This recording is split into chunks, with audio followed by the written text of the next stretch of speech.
My name is Tony Victor, and this is a follow-up video to the origins of the school of Vajra Yoga. Okay, so it takes more of a yogic background, actually. It gets into a discussion on the creation of the fourth way through the Advaita Vedanta system. But first, before we go there, let's just talk about a particular monument dedicated to Saraswati, okay? So I'm going to go ahead and read that passage here on page 3. Okay, and that's Ouspensky's Fourth Way is the name of the book. All right?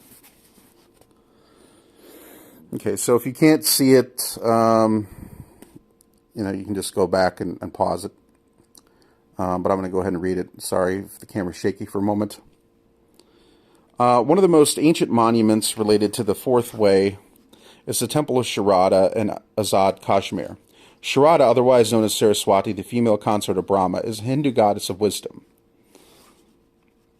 3 gates to her temple were always kept open, but those who entered by only one gate had to enter again by both the other 2 gates before full liberation could be achieved. The 4th gate, called Mukti, liberation, remained closed except to those who had already traveled the other 3 paths. It is said that Adi Shankara, founder of the Advaita school of philosophy, was one of the few who entered directly through the 4th gate. Another example is found among the followers of the Sufi, Jala ad-Din Rumi, the whirling dervishes, whose life encompassing discipline and teaching are practiced in the context of a normal existence in the world. Okay, and this is important. We're going to get back into that. In going through the All and Everything series, Meetings with Remarkable Men is that, okay? Gurdjieff's biographical account, essentially, where he goes to the Sarmoon Brotherhood, and at the end of the movie, he's being prepared to be going back out into the world and living his teachings, okay?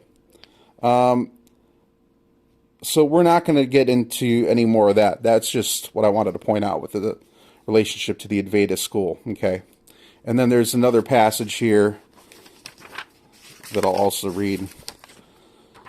And this one relates to Dr. Francis Rolas, who was a student of P.D. Ouspensky. Once P.D. Ouspensky died, their school was without a teacher. Okay, so they went to go look for either the Sarmoon Brotherhood or people related to that school, okay, and they seemed to find some sort of success.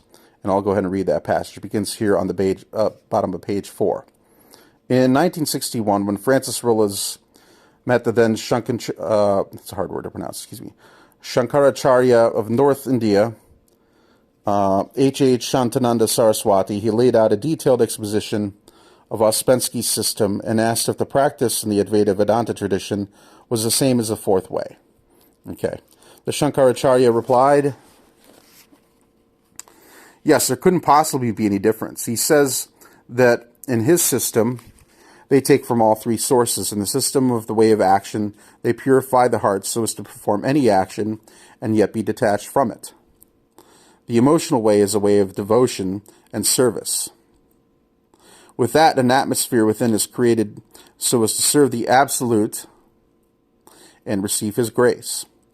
The 3rd intellectual way is to make reason work and clarify all questions met with on the Fourth Way. The way. And then, if everything is brought together, we hope we are on the way of understanding. The Fourth Way. Okay. So, there you have it.